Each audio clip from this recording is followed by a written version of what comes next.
Hello and welcome to the first Spectral tutorial video.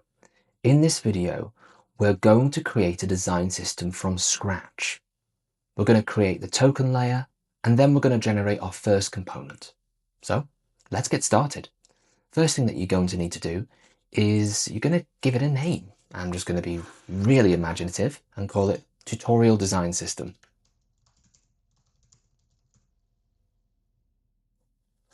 Now, let's press continue. I'm going to build it in React, but you can equally pick Vue, Svelte, or Lit. Please bear in mind that currently React is the only framework which is supported with Spectral Cloud. Now we can pick how we want it to write styles.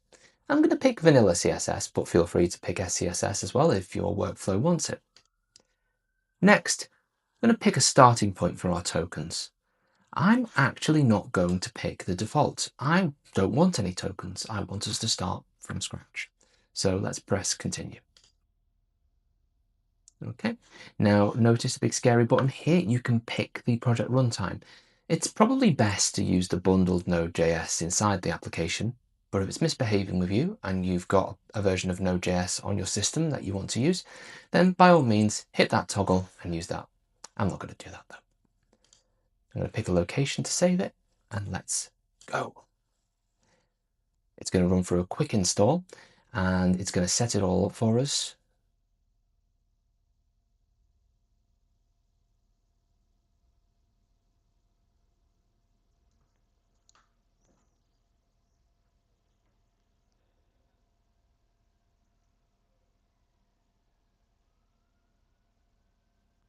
Okay, the project has been created successfully.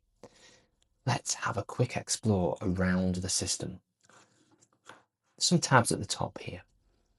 We can see components, our tokens, which we have not, the matrix, which sounds sci-fi, but it's not that, and releases.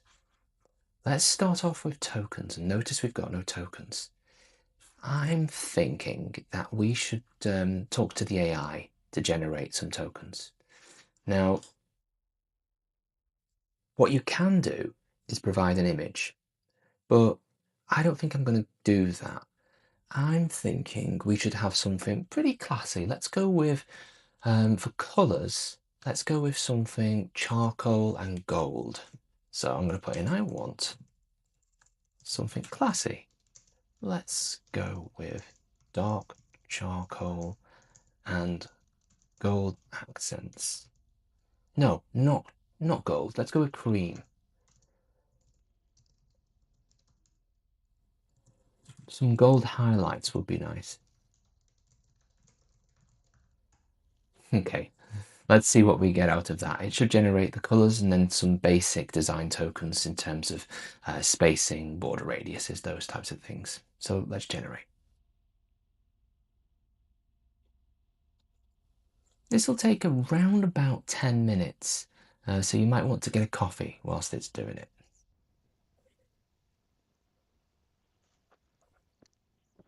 Okay, it's starting to write the token layers. So that's good. Let's see what we got. So we've got our primitives in here. And let's have a look at our colors. Oh, we do have some charcoal, some neutrals. There's our creams and our golds and some green as well. We didn't ask for green, but I guess we've got it in our primitive layer. Okay, the build succeeded.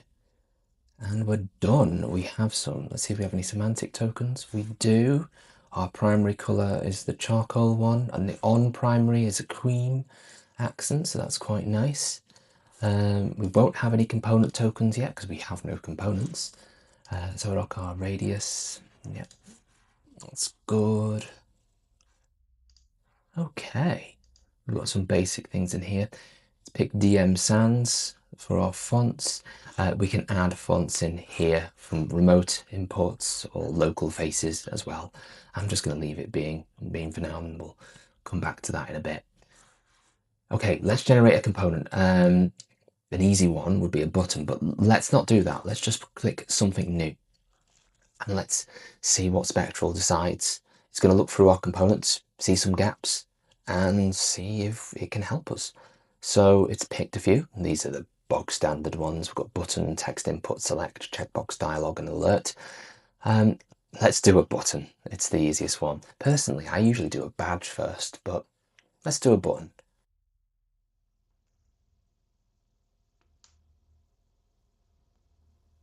It's going to have a think about this, and it's going to present a questionnaire for us.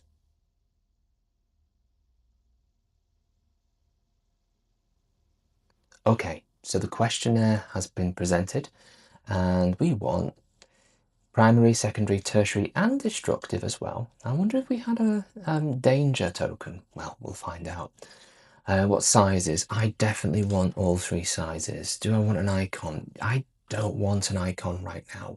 Let's deal with icons later. They can get complex.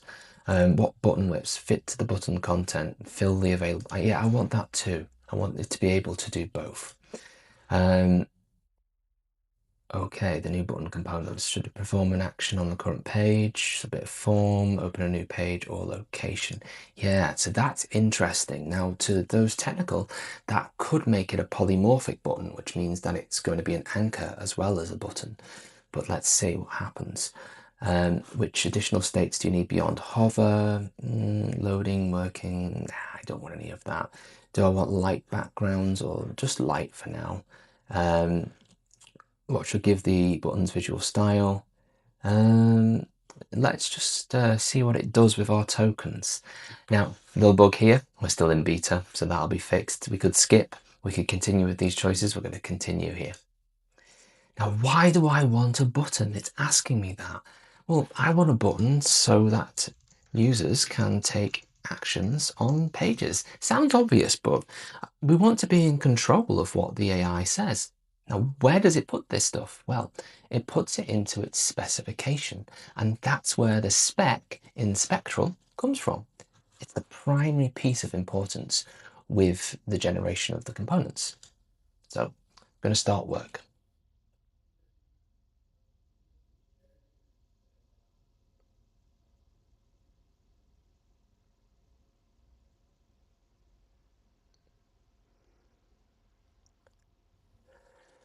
Whilst it's working, let's think about some of the visual design for this. Do we want to have round corners in our button? Do we want them to be angular? Do we want them to be a crazy shape? Well, think about that. There you go. Polymorphic button, it realized. This is the plan. Let's approve it. All right, now that it's written the plan, the first thing it's going to do is it's going to write the specification. Once it's read the specification, once it's wrote the specification, then let's review it.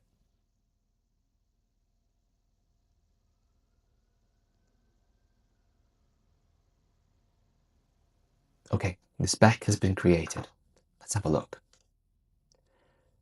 So here's a standard Spektral specification. We can view it in two modes. We can see the nicely presented document, or we can see the YAML source that's behind it. Let's just focus on the document that humans can read here.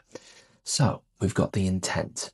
Buttons give users a clear way to take actions on pages, and that sounds reasonable.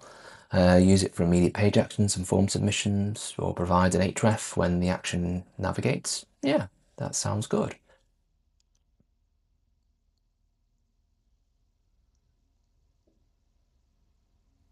So we've got some do's and don'ts. They look reasonable. And some decisions. And these came from the questionnaire that we were presented with. Now, in addition to that, there's some properties. These are the more technical things that is going to be created on the component and also relayed into the storybook stories. Some events and the basic structure. Some behavior tells us what it does. So point to click or enter space on the native button, or point to click or enter on an anchor. Then we've got some of the keyboard interactions and some notes on accessibility. Now, we'll be checking that. Make sure that it doesn't give us an aria role equals button on a button.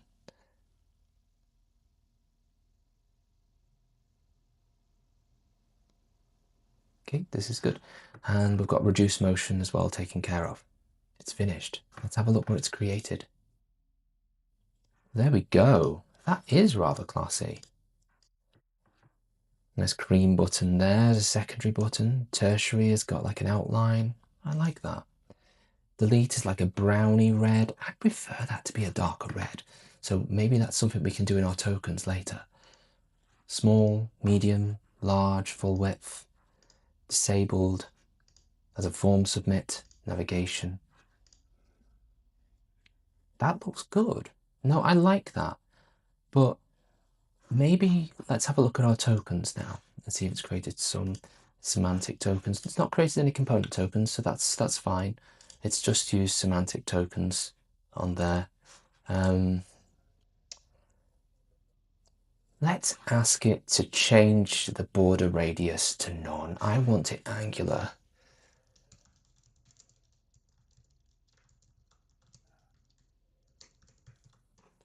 I always say please to my AIs.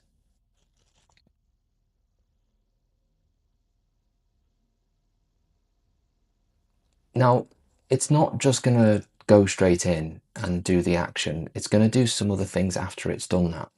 It's going to screenshot it and make sure that it's right. It's going to review it and make sure that it passes the audit. You can see, if you want, the activity log here. And it's screenshotting it. Now, when it's screenshotting it, it'll just show it up here for you. And it'll review it. And if it sees anything odd, then that will come up in the screenshot. And sometimes that happens when the tokens aren't loaded properly. It can catch them on screenshots. Sometimes if an error isn't being presented properly, it can read it from there. And that's it.